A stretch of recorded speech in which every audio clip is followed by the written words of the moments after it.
જય સ્વામિનારાયણ વિદ્યાર્થી મિત્રો, ધોરણ 11 કોમર્સ વિષય નામાના મૂળ તત્વો, ચેપ્ટર નંબર 7 રોકડ મેળ. આજના વિડીયોમાં આપણે બેંક બુક બરાબર છે, જેવી અમુક વેપારીઓ હશે અલગ અલગ બેંકોમાં ખાતા ધરાવતા હોય ત્યારે એ બેંક ડિટેલ છે, એ બેંક ડિટેલમાં કઈ બેંકમાં કેટલું બેલેન્સ છે અને કેટલા કઈ બેંકમાંથી ઉપાડ્યા અથવા તો એ કઈ બેંક સાથે વ્યવહાર કરીએ છીએ એ બધી જ માહિતી આ બેંક બુક દ્વારા આપણને પ્રાપ્ત થતી હોય છે. તો સૌપ્રથમ વાત કરીએ આપણે બેંક બુક. જ્યારે વેપારી કોઈ એક બેંકમાં એક કરતાં વધુ પ્રકારના બેંક ખાતા ધરાવતો હોય કે એક કરતાં વધુ બેંકોમાં બેંક ખાતા ધરાવતો હોય, એક જ બેંકની અંદર ઘણા બધા ખાતા એટલે કે સેવિંગ એકાઉન્ટ, કરંટ એકાઉન્ટ ને એવા 2-3 એકાઉન્ટ ધરાવતો હોય ત્યારે, અથવા કે ઘણી બધી બેંકોમાં કે બેંક ઓફ બરોડામાં ખાતું હોય, બીઓબીની અંદર, એસબીઆઈ સ્ટેટ બેંક ઓફ ઇન્ડિયાની અંદર ખાતું હોય, એચડીએફસીની અંદર ખાતું હોય, આમ 2 કે 3 બેંકોમાં ખાતો ધરાવતો હોય ત્યારે બેંક સાથેના વ્યવહારોની નોંધ સરળતાથી કરી શકાય તે માટે બેંક બુક રાખવામાં આવે છે. બેંક બુક શા માટે રાખવામાં આવે છે? આવા પરીક્ષામાં ઘણી વખત પ્રશ્નો પૂછાતા હોય છે. તો કે બેંક બુક જે છે એ આપણે અલગ અલગ અથવા એક જ બેંકની અંદર ઘણા બધા ખાતા ધરાવતા હોય ત્યારે, અથવા તો અલગ અલગ બેંકોની અંદર ખાતા ધરાવતા હોય ત્યારે બેંક બુક રાખવામાં આવે છે. દાખલા તરીકે બેંક ઓફ બરોડામાં બચત ખાતું અને ચાલુ ખાતું ધરાવે કે વેપારી એક ખાતું બેંક ઓફ બરોડામાં, બીજું સ્ટેટ બેંકમાં અને ત્રીજું ખાતું બેંક ઓફ ઇન્ડિયામાં ધરાવે છે. એટલે કે અલગ અલગ બેંકોની અંદર ખાતા ધરાવે ત્યારે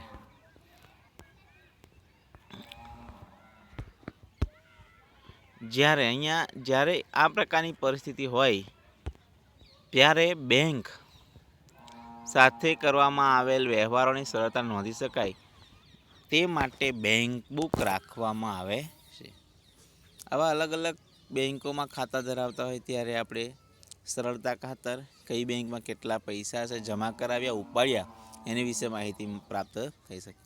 બેંક બુકમાં જે પ્રમાણે બેંક ખાતા હોય તે પ્રમાણે ખાના બનાવવામાં આવે છે. એટલે કે જેવી રીતના આપણે રોકડ, બેંક અને વટાવ આવી રીતના ખાના રાખતા હતા, એવી જ રીતના આની અંદર પણ આપણે દાખલા તરીકે આપણે 3 બેંકોમાં ખાતા ધરાવીએ છીએ. ધારો કે એસબીઆઈ, પછી બીઓબી અને ત્યારબાદ એચડીએફસી, બરાબર છે. આ 3 બેંકોની અંદર આપણે ખાતા ધરાવીએ છીએ. તો આ રીતે આપણે એસબીઆઈમાંથી પૈસા ઉપાડવા હોય તો એસબીઆઈના ખાનામાં લખવાના, એચડીએફસીની અંદર પૈસા ભર્યા હોય તો એચડીએફસીની અંદર ભરવાના. એટલે એ રીતે આપણે અલગ અલગ ખાતામાં જે બેંકમાં જે વ્યવહાર કરતા હોય તે બેંકના ખાનામાં પૈસા લખવાના રહેશે.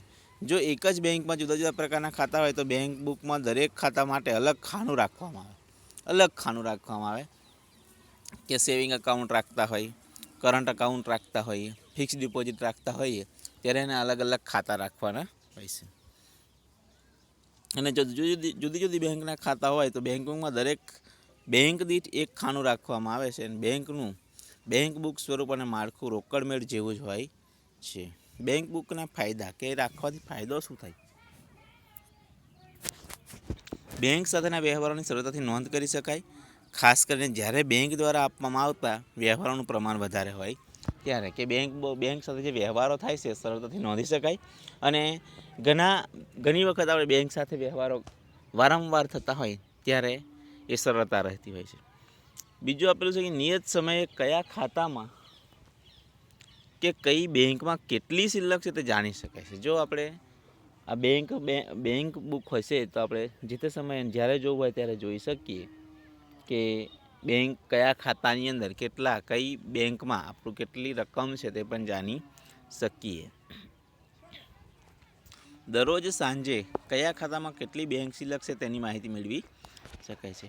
બેંક અને પાસબુકની મેળવણી સરળતાથી કરી શકાય છે. જો બેંક બુક વસ્તુ અલગ છે અને પાસબુક જે છે એ તમારી બેંકમાંથી જે ચોપડી આપે છે એને આપણે પાસબુક કહીએ, બરાબર ને. એમાં જે બધો જ ડેટા સંગ્રહિત થયેલો હોય છે કે કેટલી આપણી પાસે રકમ જમા છે, કેટલા ક્યારે ઉપાડ્યા છે, બરાબર. એ બધી જ માહિતી આપણને પ્રાપ્ત થતી હોય છે પાસબુક દ્વારા.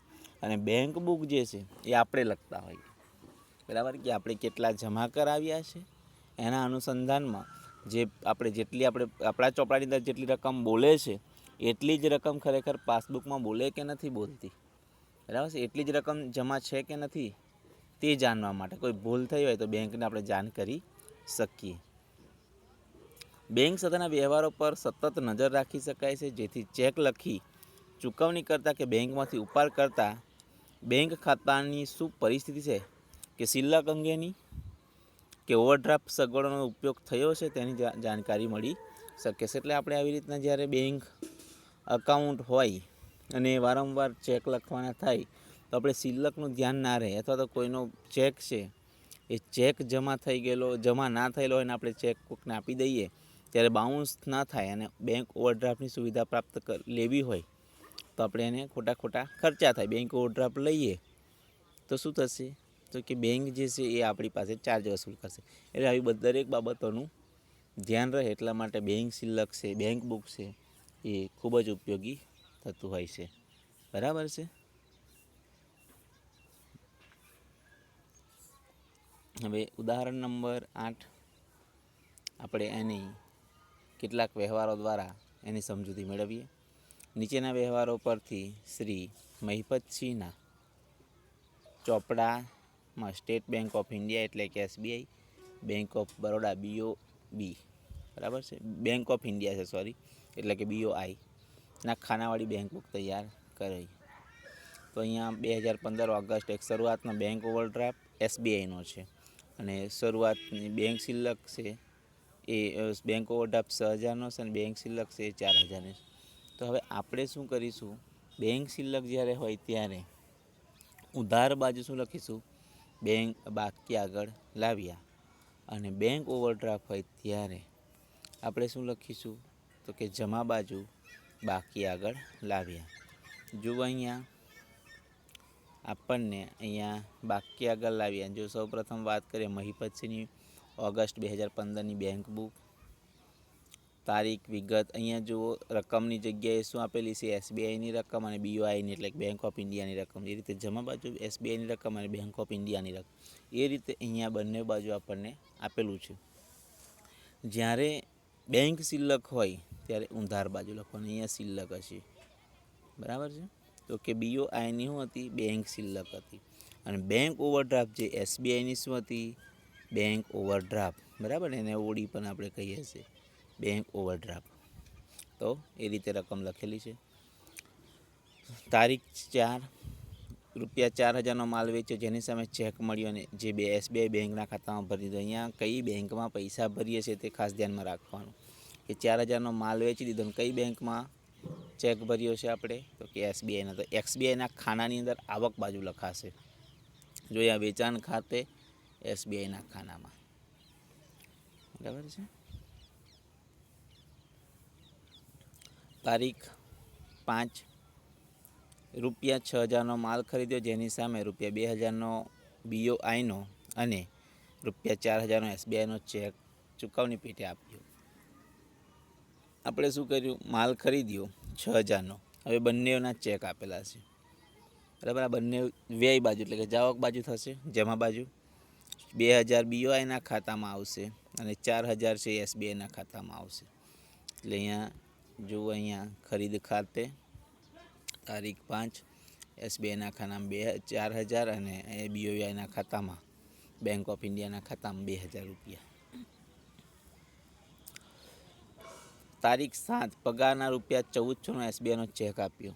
પગાર ચૂકવ્યો છીએ અને એ જે છે SBIના ખાતામાંથી ચૂકવ્યો છે, એટલે આપણે અહીંયા ખર્ચ જ છે, જાવક બાજુ જ છે.